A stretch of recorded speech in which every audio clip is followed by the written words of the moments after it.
Get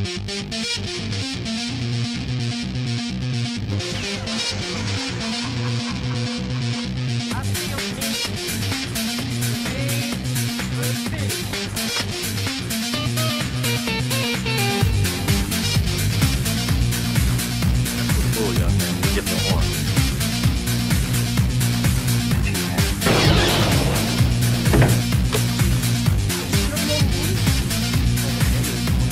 There are certain rules that one must abide by in order to successfully survive a horror movie.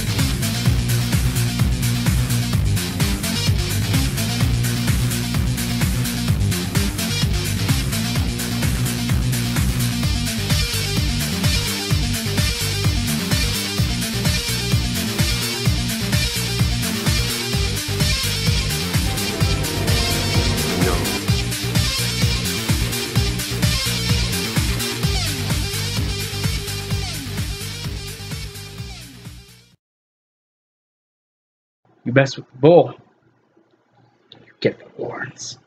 And welcome everyone to the Yo Bro Gaming and Review channel.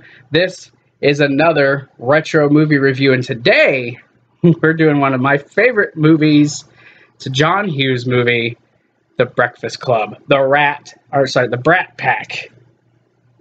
Hey, Banjo gets up, we'll all get up, it'll be anarchy! We just finished watching it. Oh my god, this movie is excellent. It's a classic. Alright, for those who haven't seen this movie, wow. Where have you been here all your life? This movie's only like 31 years old. Yeah, it's like older than me. You know. But this movie, we will talk a few spoilers. Not that there's a bunch in the movie. No. But, The Breakfast Club. You got a group of 5 kids. They go to detention on a Saturday with the dickhead of a teacher, principal, whatever he was, played by Paul Gleason. Really good actor. Yeah. And you got... And they're all from different parts of life. You got the outcast, the weird one. You got the prep girl. You got your jock. You got your dickhead, the rebel, and you got your nerdy guy. Yeah, And the cast is the brain, Green Day song, what was it called? Basket Case, the jock, the princess, and what was it? He's called Bender, the jailbird or whatever. he called him a loser. He called him a lot of names. Yeah. And yeah, they all get stuck in detention for different reasons. And on the exterior, they all seem different. They all seem like very different people, very unique people. Even down to the lunches that they were eating. But you got Emilio Estevez, Molly Ringwald, Judd Nelson, Anthony Michael Hall, and Ali Sheedy, who are all in this movie. Great ensemble and a cast. And this was during the run of these, you know, John Hughes movies with all these awesome casts. You know, the Brat Pack is what they were called. Wasn't Ferris Bueller's Day Off also? Yes, John Hughes movie. That was a lot of your teen movies in that time, and this is when they were still good. But yeah, they all have these exteriors, but as you get throughout the movie and they start developing and talking with each other, you see that they're not the same. They're not that different. They all have these problems at home. Maybe, a little too much teen angst amongst themselves, but that's what these movies are about, is teen angst. And learn how to live with life. Right, and that's the thing with this movie. It's not just your typical teen movie with your romances, which this has. Yeah. You get a little... But it ain't crammed down your throat like most movies nowadays. Bender and Claire kind of good little thing finally towards the end. She is kind of a bit of a tease, which he calls her, and the thing she does with her boobies. Put the lipstick on. I should try that one day. See how it works for me. Ooh!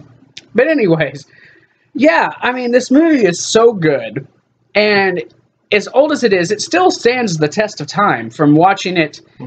I've been watching it since I was a kid. It's 31 years. If you're 31 years old, and a lot of the things that happen with teenagers in this movie still apply today. Mm-hmm. Your thoughts?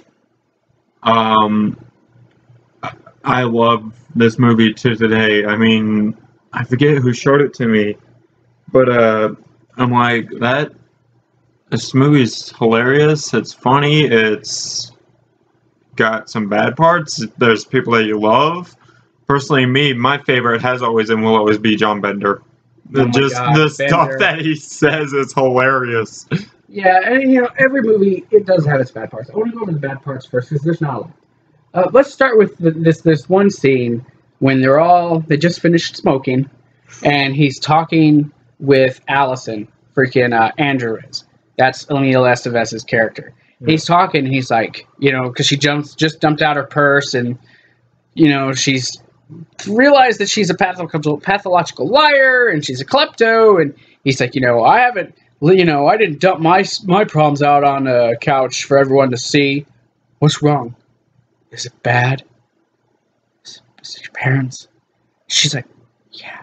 I'm like, okay, I get it. I was a teenager once. I had problems. We all were. But they do kind of over-dramatize it just a little bit in this movie.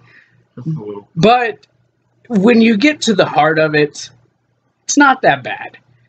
Maybe Molly Ringwald overacted just a little bit in this. I mean, I'm not saying Molly Ringwald is a bad actress.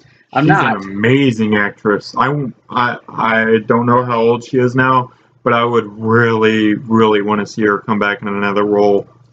But she just a little bit, like, there's a couple scenes, like, they're all talking about their sex lives, and everyone talks about it, but then she refuses. She just refuses. And then whenever she does talk about it, she just blows it out of the water. I haven't done it, okay? Like, she Whoa. over dramatizes it, like, just a little. Like, we're all fucking all normal, like, and you just explode on us. Is there anything bad besides what I mentioned? Not a whole lot of negatives with me. There aren't any. To be honest with you, I would actually wanted to see more of Paul Gleason's character. I mean, I know he was in it. I know he was in it for just a little bit, small bits every now and then, but I would really want to see more. Look at the way he treated Bender. First of all, keeping him there weekend after weekend. Gutless turd. Him and Bender's Jude Nelson's exchanges when they're talking about having, you know, more detention. You done yet? No. You know, just the banter back and forth. But then when he gets him into the broom closet to put him in there to separate him from everyone else. I'm pretty sure I'm free after that. After that, I'd probably have to check my calendar. Good, because I got you for 2 months. bull. You get the blue. You must be the bull. You get the hearts. Is there any questions? Yeah. Does Barry Manilow know you raid his wardrobe? I'm sure the answer to that question Next Saturday. Oh, just the stuff that they all at say first in this it's movie. funny. You know, when you first see him conversing, it's funny. Yeah. But then you get to when he's got him in the closet, and he's just downright, straight up, just rude to him. Like, you know, when you leave here and you've forgotten about this place and they've forgotten about you, and you're, you know, pretty much telling him he'd be scum. He's like, I'll be there. I'm going to knock your dick in the dirt. And then he takes his jacket off and threatens to fight him and calls him a loser and a wussy. Put one right here. Come on. I'm just one hit. It's like, wow, dude. Could you be more of a dick? Like, don't you think that John Bender gets that shit enough from his parents at home? Oh my God, right? Like, you don't want to bring this stuff up to him at school. And we talked about the teen angst. And you find out from Emilio Estevez, you know, he duct taped. Wow, he duct taped some dude's ass together because he thought it would impress his dad. I don't know what butt tape is. Butt tape. It's duct tape, but it's on butt. But and then you find out that, you know, Judd Nelson's character Bender is being beat by his dad at home. He's got cigarette burns on his arm. Cigar burns. Yeah, and it's just like. They do have issues. Freaking Anthony Michael Hall. No, getting jiggy with it. He was going to commit suicide because of the pressure from his parents to be having these straight A's to be this perfect student. Okay, from everything that all these kids have talked about, it's like all of their parents are pretty much pushing all of their problems onto their kids, and they're pretty much living it out in detention. And I think that's what I loved most about this movie, because okay, reasons. One, you know, it does have its humor, but then it does get serious when it needs to. And it did make me think a lot about my life in high school. I had a lot of friends who had these same type of issues where their parents, you know, being a football player, a lot of the guys I was around, their parents lived vicariously through them to have these great football careers, even though they were already done with, you know, school and everything. So what if your house? No. What if your dope was on fire? That's kind of impossible. It's in Johnson's underwear. Right. I mean, this movie, there's so many memorable quotes. It's such a good movie. There's not a lot of negatives to go to it. And two of my favorite scenes, I want to talk about these. One is when they're smoking. You got Emilio Estevez running. He comes out of the office and it's just smoked out. And he's just... pulls the Kevin Bacon from Footloose. Right? It's like trying to do the Kevin Bacon. And then he goes back in there, shuts the door. Ah! And it just breaks. And another one is the lunch scene. When you see all of them, she pulls out sushi. Yeah, Molly Ringwald's pulling out sushi with stuff, and Bender's behind her. What is that? Sushi. You know? Sushi. Then you see freaking Allison. She's in the back. She's got piccolo. She throws onto the statue, pours cereal and sugar on her bread, and eats it. Then you got freaking Brian, which is Anthony Michael Hall's character. He's got the freaking soup in a cup. He's got a banana or whatever. He's got this well-balanced meal, and Bender's just sitting there. He's got soup in a cup, apple juice, and peanut butter and jelly with the bread crust off. Yes. The crust cut off. And then, it was so freaking insane. And here's Emilio Estevez's character pulling up full bag of chips, apple, banana, 3 sandwiches, a bag of cookies, and like a whole bunch of donuts. No, it was cookies. Oh, when you see it from the side view, yeah, it says chocolate chip on it. Oh, I thought it was donuts. Yeah, and it's cookies. And I'm just like, carbo loading, because he's the wrestler. I mean, I love this movie because it's so many unique characters. And you see in this, what they're supposed to be together for 8 hours, more character progression than you see in most movies today. Yeah. Where it's a week's time, a year's time. So, to me, I love this movie. Those are my favorite scenes. I love this movie, and I have since I was a kid. Call me impartial, whatever. But it's just a great movie. Any final thoughts for you? I know we probably already went over our negatives, but I just remembered one. One where Brian, Anthony and Michael Hall, he's like, are we going to be friends on Monday whenever it comes to this? And Molly Ringwald, being the princess that she is, she's like, you want to know the truth? He's like, yeah. No, we're not. I'm like, really? You spent all 8 hours in detention all Saturday and you didn't build up a friendship at all.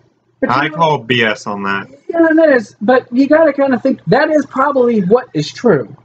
And we don't know what happened to him after this day. We see him all leave, and that's it. And then it ends with the most iconic song ever. Song, and you got Bender walking through the football. You know, it's just, what else do you need to say? But I give this movie 10 out of 10. Yeah, I'm with you. I give it 10 out of 10. All right, any last? No, I give it a 10.5. Ooh, he gave it bonus points.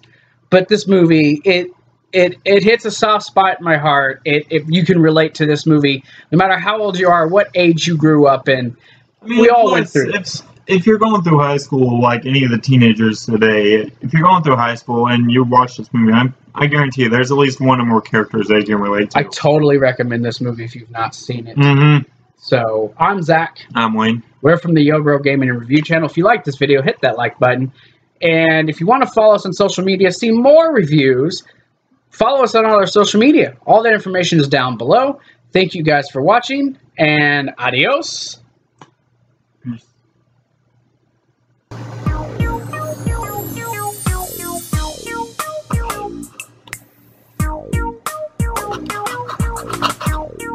Peace.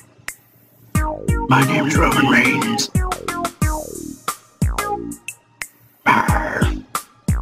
Going Stone Cold Steve Austin. I